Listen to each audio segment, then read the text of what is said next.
Well, good morning. Welcome.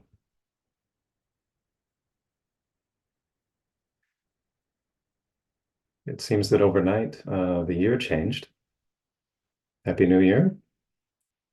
I feel very, very happy to be joining you for the first session of these 7 a.m. sittings in 2024. May our practice this year be fruitful. I'm joining you now from Insight Retreat Center. So I'm on the West Coast, and the the dawn is just starting to break. I'm starting to see the grays and blues over the treetops. Wishing you all an easeful morning. So we will start this year, as I understand is the custom at IMC, by returning to one of the central frameworks in the Buddhist teaching.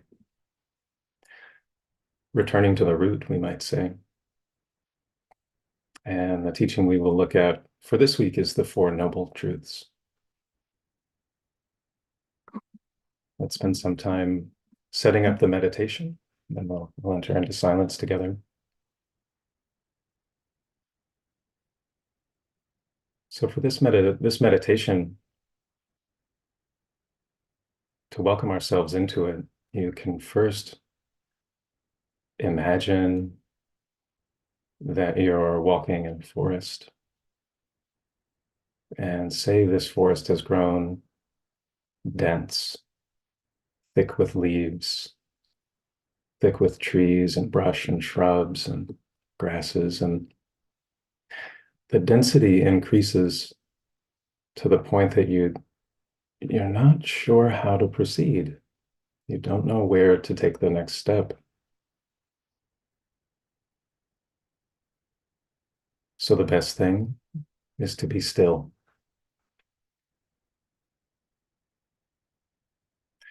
Still with senses open, still and attentive. And somehow in that stillness, oh, a way forward emerges. You could say we're rediscovering the path that's been there all along. Now that we've seen the path, we can walk confidently on. So I'm imagining some of us, perhaps in 2023, became full of concerns and preoccupations. Maybe the trees and shrubs of our lives became dense. Maybe to the extent that we could benefit from a pause, stillness and observation, so that we can sense our way forward and rediscover what path it is we're walking.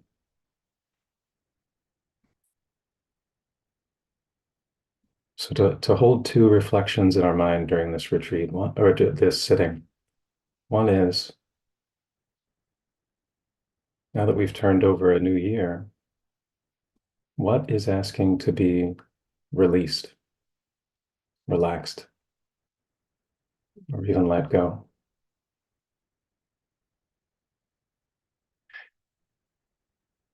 And then later in the sitting, from that space of stillness, not from the head, but from the senses and the heart, is sensing our way into what's next for us. Let's start there. So let's find our way into the sitting posture.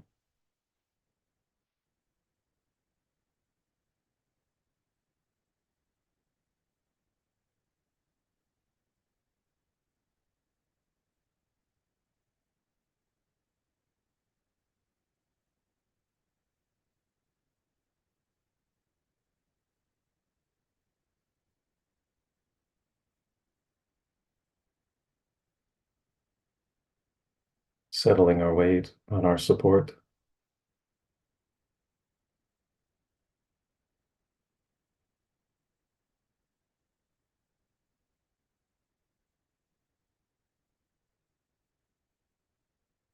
Spine growing long.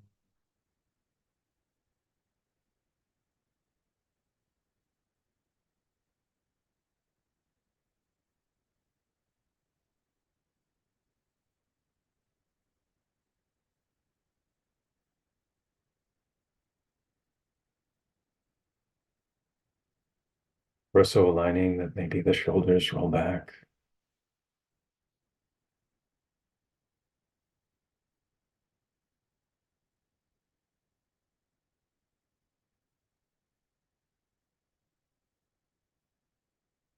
And welcoming some deep breaths.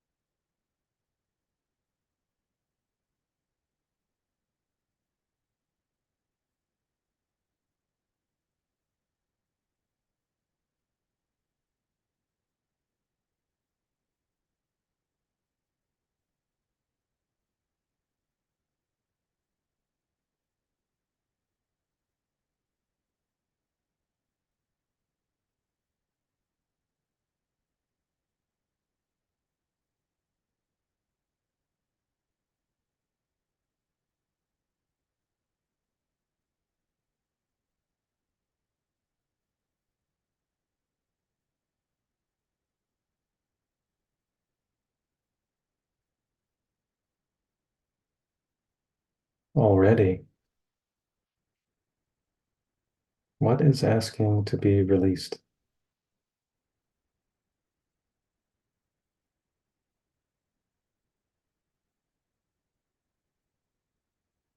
Perhaps there's some extra muscle tension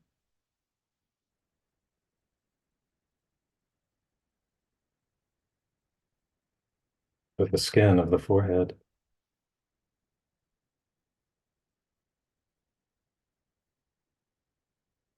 backs of the hands.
Here,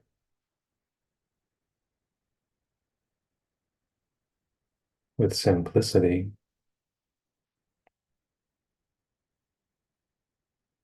present for this moment of experience.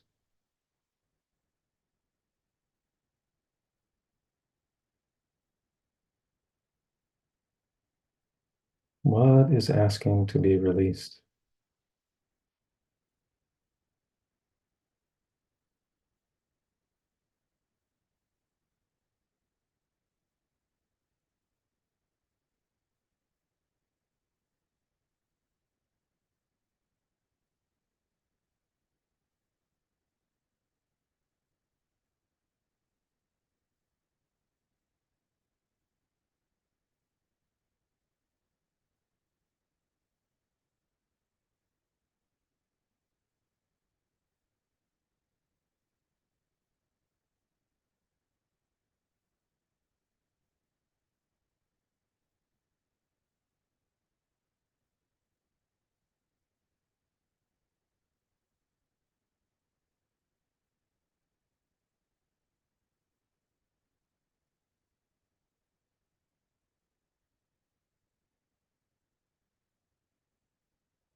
Here, the body breathing.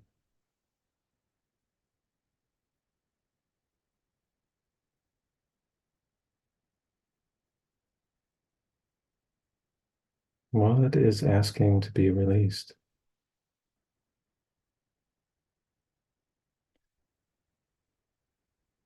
And then as it fades, as it is released,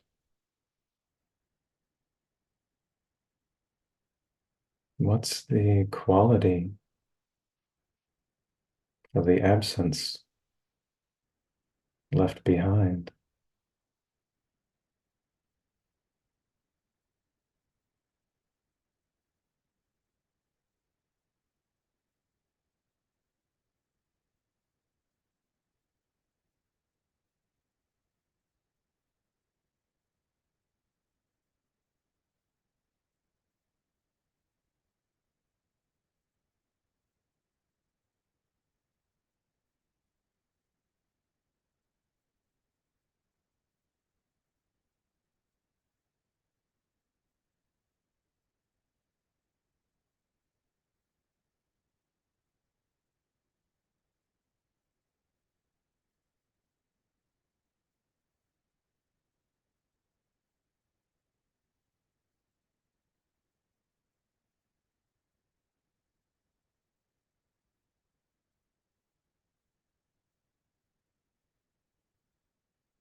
Release.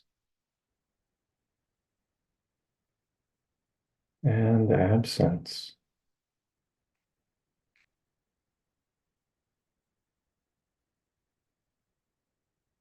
What is the quality of this absence?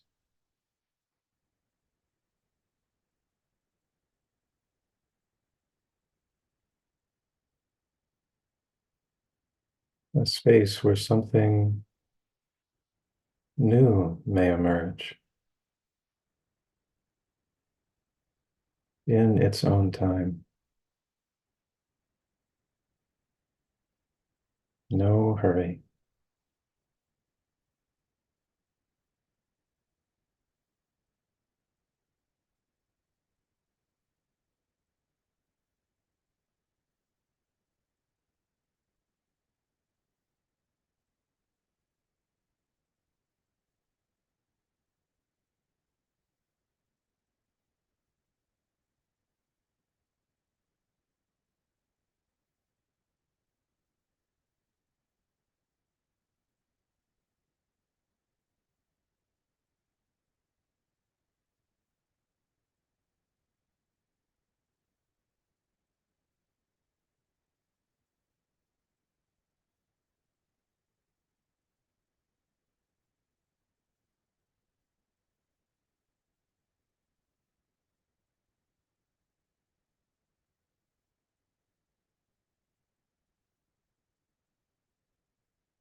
And in the last minutes of this sitting,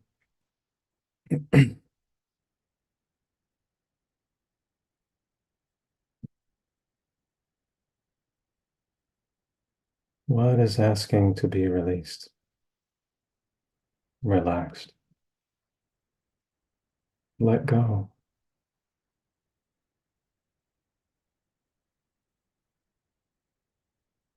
Opening the hand that grips,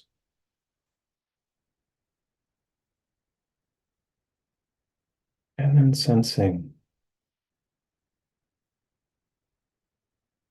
the quality of the absence.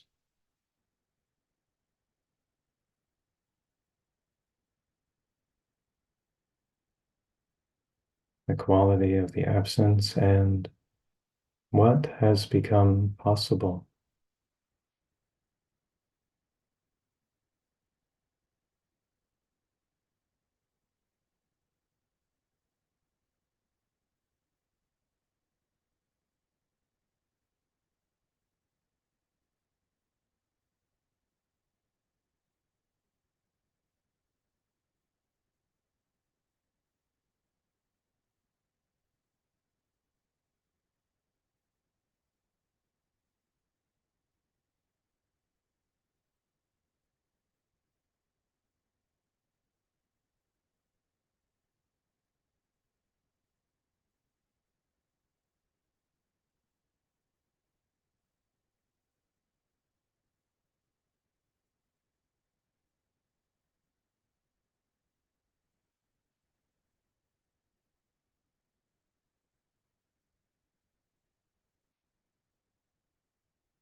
Yeah.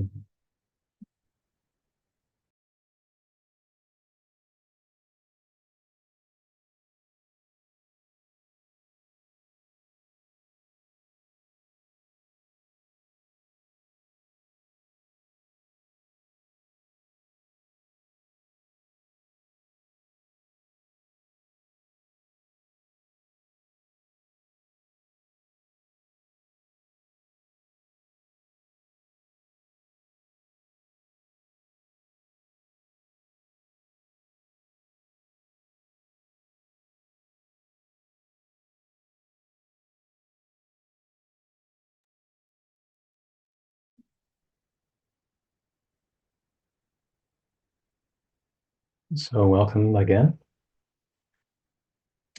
Seems to be the first day of 2024. Wishing you a joyful and dharmic new year. And as I mentioned, it's the custom at IMC. Uh, I've seen Gil give the first, I think, Sunday talk of the year is on the Four Noble Truths. So inspired by that, we'll take up that same topic this week. In the context of the teaching lineages of Buddhist mindfulness, the Four Noble Truths, of course, hold a central place. The tradition holds that the Four Noble Truths were the content of the Buddha's first teaching after his awakening. One helpful thing for us is that the Four Noble Truths can be a sort of summary of so much of the teaching, or they can serve as a framework that connects so many parts of the teaching. So there's that really big scope.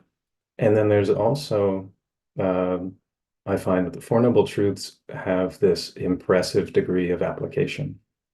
They can be applied as an understanding that's so helpful in a wide variety of the circumstances of our life.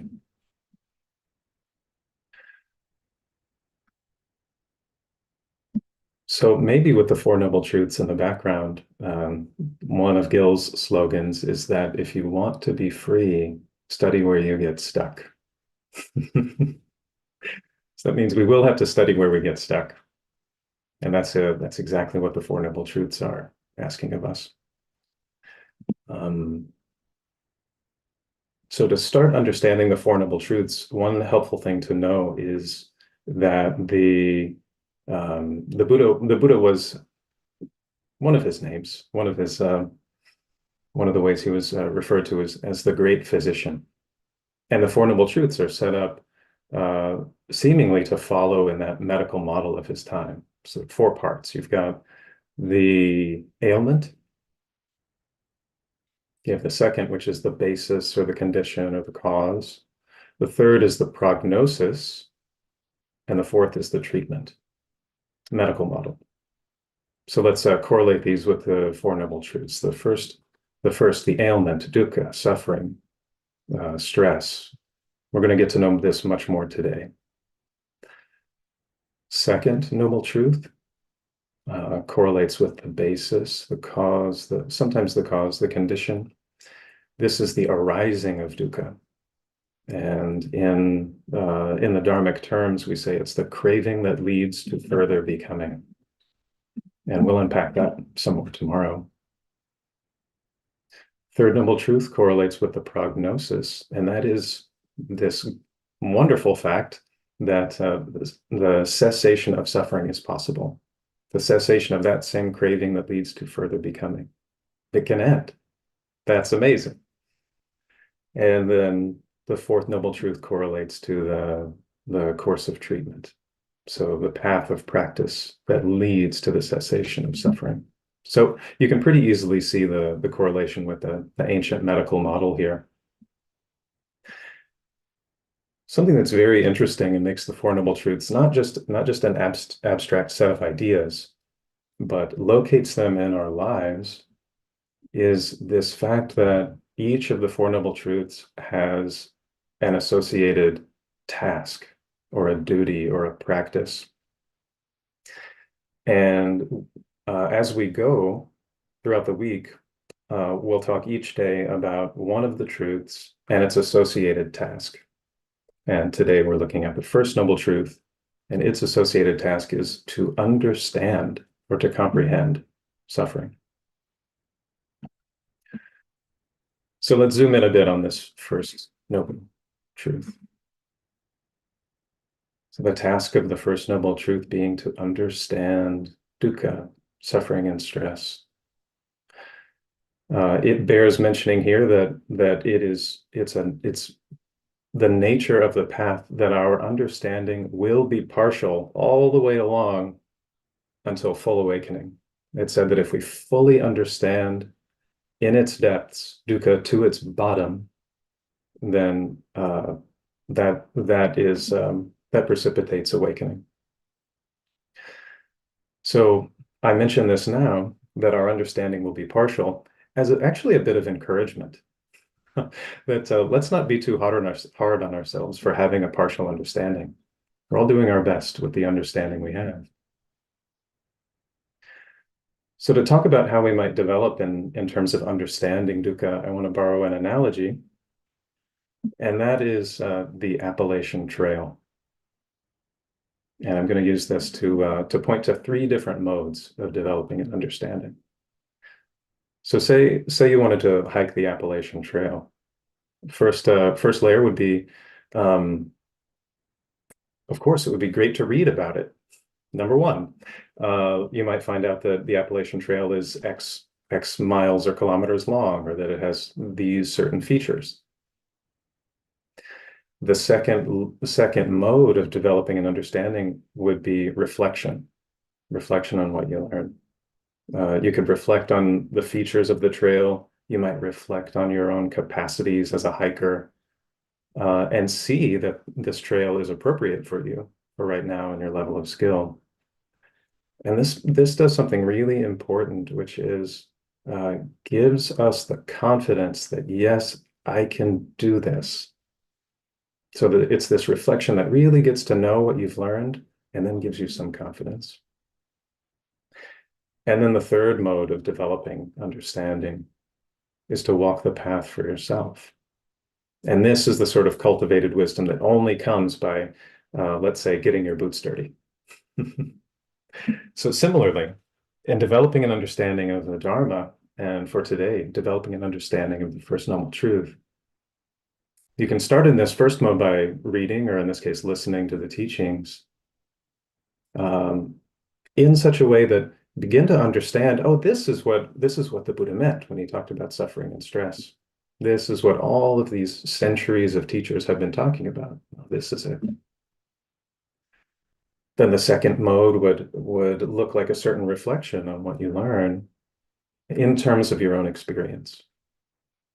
Uh, one of the things that this opens up, this mode of reflection, is this realization that, oh, the Dharma is right here. The Dharma is right here in my life, not somewhere else. This is where I can learn, reflect, and practice. It's this actual suffering. It's not some suffering in the abstract. And then that opens the way for the third mode of developing understanding. That is to practice directly, walk the path for ourselves. The one teacher put this concisely and beautifully, that it's our problems, actually, that are our meditation hall. It's our problems, actually, that are our meditation hall. So let's go just a little bit further into each of these three. This first mode of understanding, in terms of the first noble truth, is to hear and learn the teaching. So this is a moment when I'll pull straight from the text one of the definitions of dukkha, suffering and stress. This is from, for those who like the sutta references, Middle Length Discourses 141. The Buddha says, now, what is the noble truth of stress? Birth is stressful. Aging is stressful. Death is stressful. Sorrow, lamentation, pain, distress, and despair are stressful. Not getting what is wanted is stressful. In short, the five clinging aggregates are stressful. For today, I'm really interested in highlighting one of these, and that is not getting what one wants is stressful. This is a sort of first noble truth that is so visible, applicable. Who of us cannot relate to not getting what we want from time to time? And here again, we see this characteristic of the Buddha's teaching, that it's this dukkha that's evident and applicable and visible and understandable, just right here in our lives.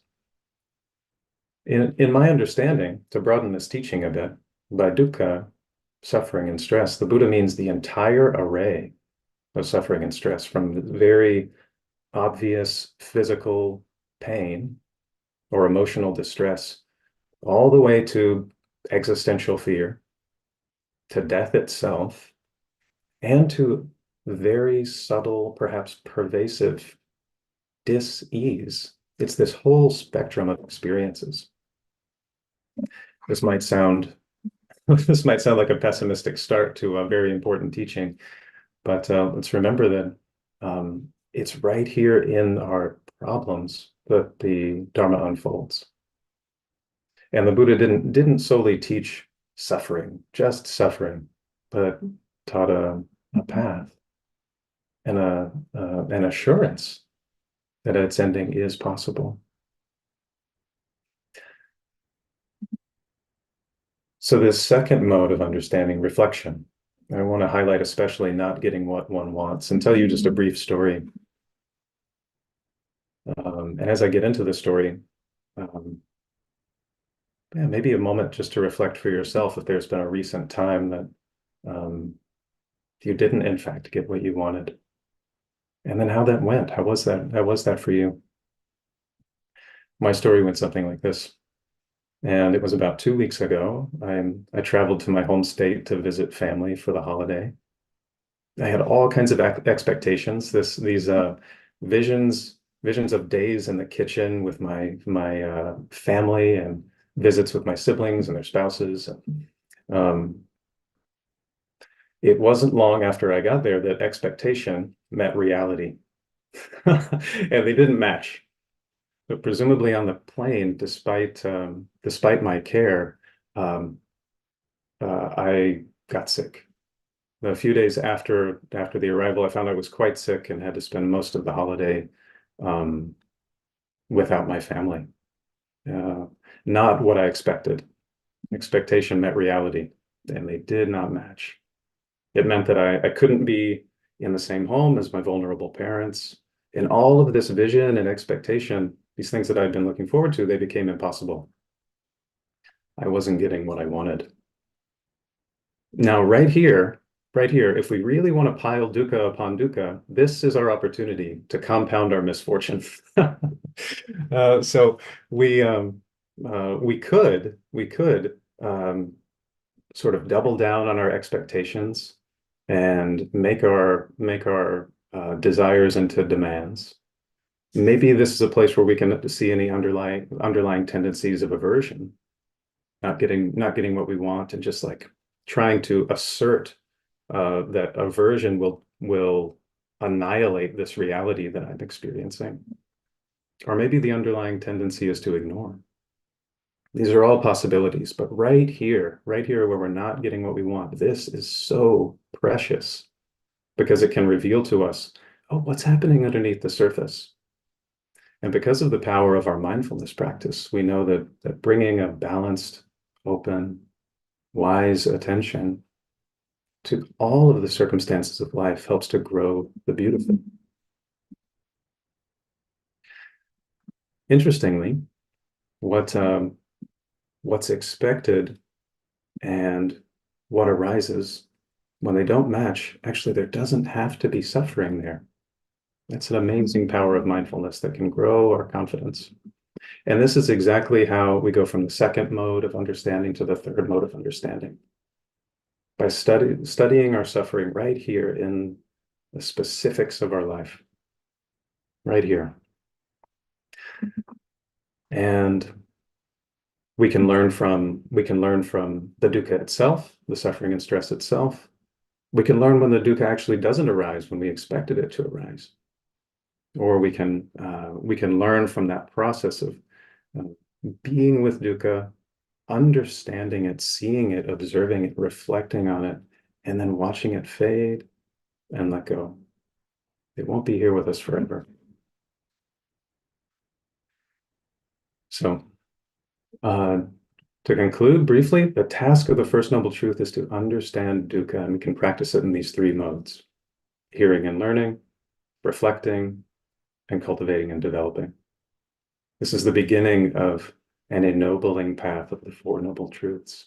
And we'll talk more as we carry on tomorrow with the second Noble Truth. Take care. Wishing you a happy new year.